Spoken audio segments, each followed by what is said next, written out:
Alô, meus amigos, Daniel Dias na pista, na área. Olha, hoje eu tô com uma entrevista bombástica, daquelas polêmicas que você gosta, que eu gosto, que quem me acompanha gosta. Porque quem me acompanha sabe muito bem que eu só gosto de gente que não fica em cima do muro, mureteiro, né? Chato isso, né? Pessoa foge, se esquiva, né?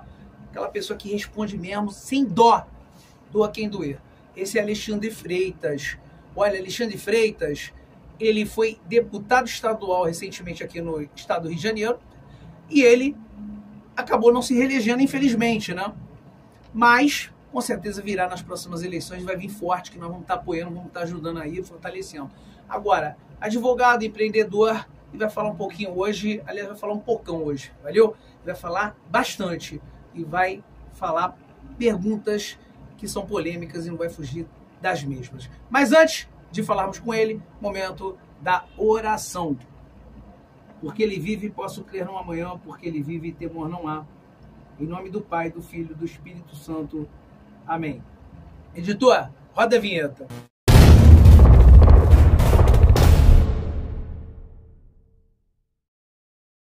Voltamos agora em definitivo, tá certo? Alexandre Freitas, prazer enorme, uma honra tê-lo aqui no meu canal, certo?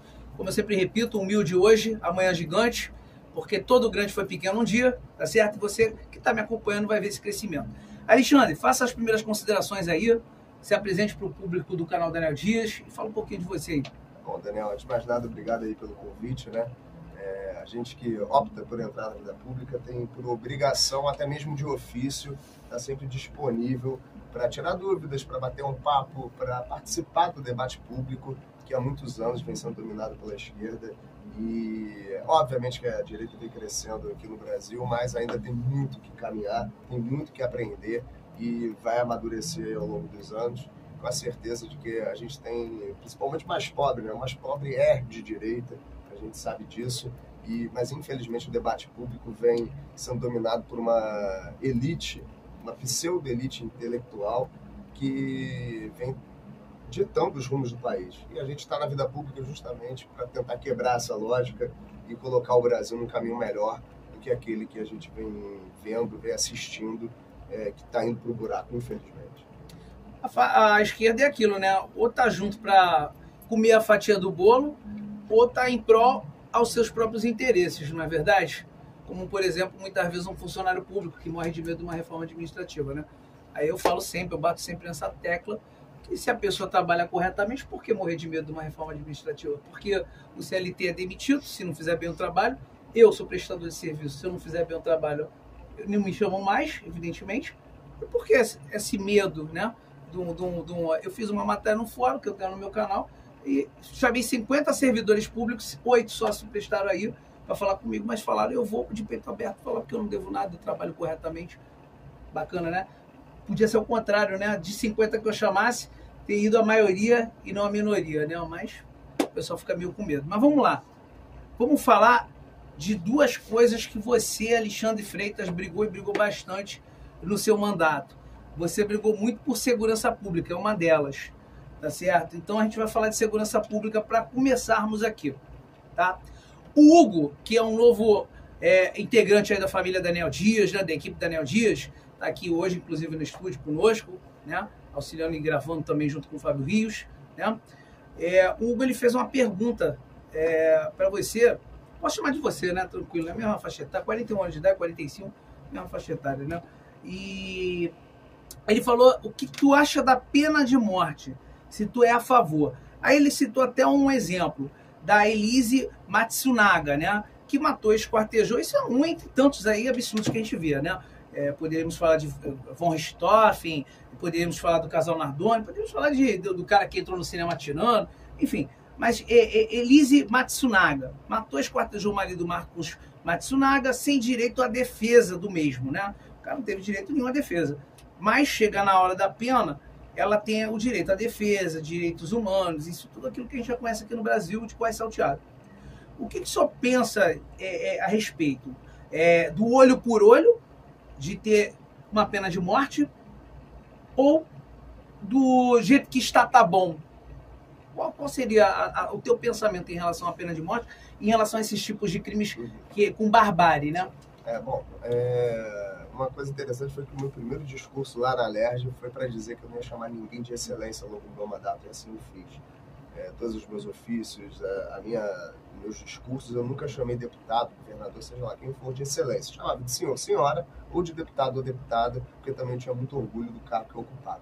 Mas eu acho esse negócio de excelência uma coisa de pau no cu, uma babaquice, que era engraçado porque os servidores lá da Alerj me viam e sempre me chamaram pelo nome, falavam você, e eles comentavam, pô, tem um dos poucos deputados que dá essa liberdade, não sei o quê, e eu estava sempre de chinelo também lá na Alerj. Só não ia de chinelo do plenário por conta da liturgia, mas enfim, lá dentro eu andava sempre de chinelo. A questão da pena de morte, primeiro pontuar que juridicamente hoje, na lógica constitucional que a gente tem, ela é impossível. É verdade, expressamente, só existem 2 tipos de pena de morte. Isso foi tema de um discurso meu no plenário. Existem só 2 tipos de pena de morte. Aquela quando a gente está em estado de guerra, que é permitido ao Estado matar por crime de guerra, e quando você se recusa a dar o celular para o vagabundo. Então, no Brasil, você se recusar a dar o celular, dá pena de morte. Se você tiver uma filhinha bonitinha na favela e não concordar que o vagabundo namore ela, você também corre risco de morrer. E tem muita gente, a gente tem casos de pessoas que morreram por conta disso. Tem também o caso do filho que morava numa comunidade do Comando Vermelho, aliás, na comunidade do 3º Comando, foi visitar o pai, que ele reencontrou depois de não sei quantos anos, que morava numa comunidade do Comando Vermelho. Os vagabundos do Comando Vermelho descobriram que ele era de uma comunidade de outra facção e mataram esse garoto. Então, assim, a gente tem pena de morte no Brasil e ela é para o cidadão de bem, para o policial que está em serviço. Então, essa é a pena de morte que existe. Eu sou muito cético em dar autoridade ao Estado para matar alguém, porque quando você entra principalmente no serviço público, você vê que existe muita cagada feita por ali. E é óbvio que existem crimes que são imperdoáveis. Tem crimes, por exemplo, que se alguém fizer alguma coisa com a minha filha, eu muito provavelmente vou acabar matando essa pessoa, porque eu não vou aturar um mal extremo para minha filha. Estou disposto sempre entrou na minha casa, vou largar o aço. Eu tenho um porte de arma, eu tenho uma posse de arma também. Então, se o vagabundo entra na minha casa, eu posso exercer minha legítima defesa. Obviamente que existe aquela questão da vingança, né? Que tem casos extremos que eu nem culpo tanto. Mas o Estado também não pode promover vingança. Então, assim, é um negócio bem tênue, né? Mas principalmente por conta do erro do judiciário, que eu acho que eu não daria ao Estado esse poder de matar. Mas a prisão perpétua, ela é algo que a gente deveria ter no nosso país. Discutir mais sobre isso. Muito mais. Assim, aí tem gente que fala, não, mas sabe o custo de um preso? Eu falo, você sabe o custo de um vagabundo solto? Quanto custa uma vida? É imensurável. Então, assim, o custo de um bandido que cometeu uma atrocidade, se ele ficar o resto da vida na cadeia, eu pago feliz. Eu prefiro muito mais gastar esse dinheiro do que pagar carro oficial para ministro do STF, enfim, todas as regalias que a gente sabe que existe por aí. Então, eu acho que é um custo justificável. Acho que quanto mais criminosos, perigosos, ficarem mais tempo na cadeia, melhor. Essa bobajada de encarceramento em massa é um negócio ridículo quando você olha os números. O Brasil tem praticamente, acho que salvo engano agora, não vou lembrar o número atual, mas é algo em torno de 500 mil mandados de prisão. Então, o que a gente encarcera é de menos. Você vê ali pessoas com 400 anos de condenação e que está solto. Agora acabaram de matar o vagabundo lá, não sei, Pedrinho Matador, sei lá. Sim. O cara tinha confessado, dito que matou mais de 100 pessoas. Foi condenado por 70. Tinha mais de 400 anos nas costas. Ia ficar parte da vida. O cara foi solto. Inclusive apoiou o Lula, né? Isso eu já não sei, mas é provável.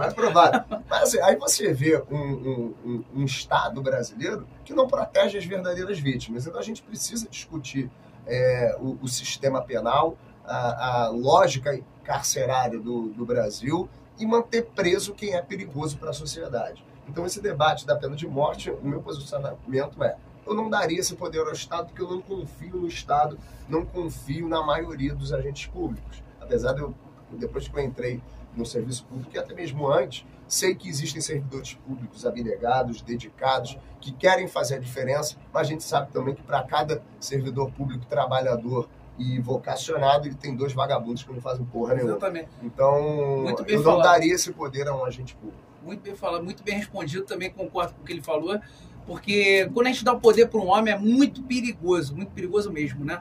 Ainda mais desse poder judiciário que nós nos encontramos, ainda mais nos dias de hoje, né?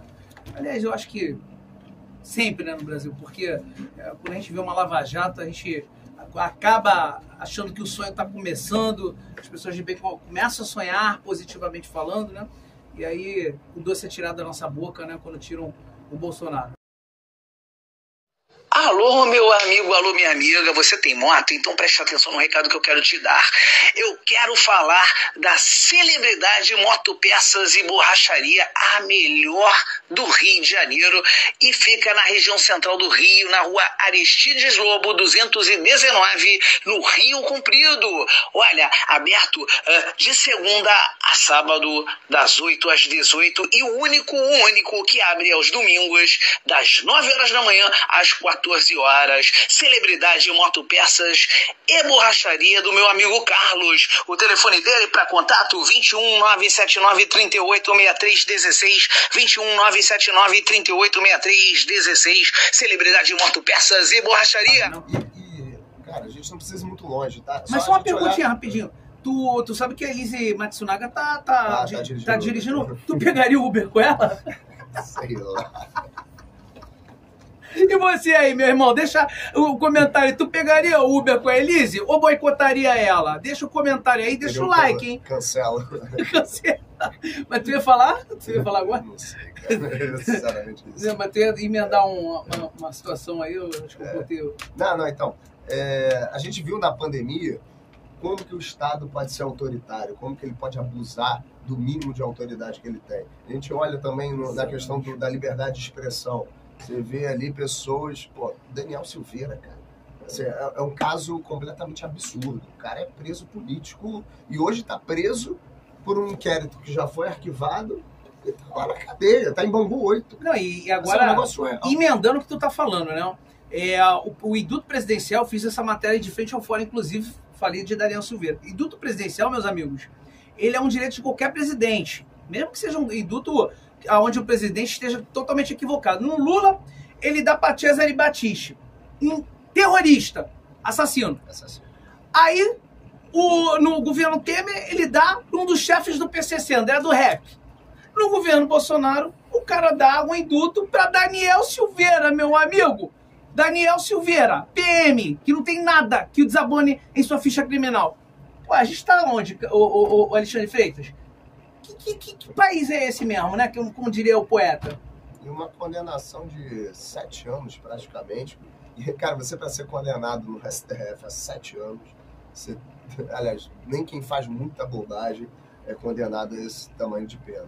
Então, você vê claramente que existe uma perseguição, que existe um preso político no Brasil, não só apenas um, né? Agora a gente olha também a questão lá do dia 8 de janeiro, a gente sabe que tem pessoas que não fizeram absolutamente nada e que estão presas na colmeia, ou na papuda. Então, assim, é um absurdo que a gente está vivendo. Eu nem chamo mais o regime atual de governo.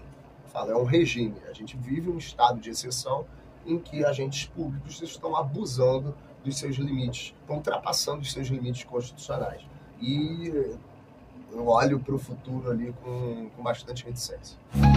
Alô galera, Daniel Dias agora trazendo para vocês uma possibilidade real para que você venha anunciar aqui no canal Daniel Dias com a sua marca. Olha, essas marcas que aqui estão são as principais marcas do Brasil e do mundo e eu já fiz a propaganda de todas essas marcas e quero fazer a sua propaganda aqui no meu canal, hein?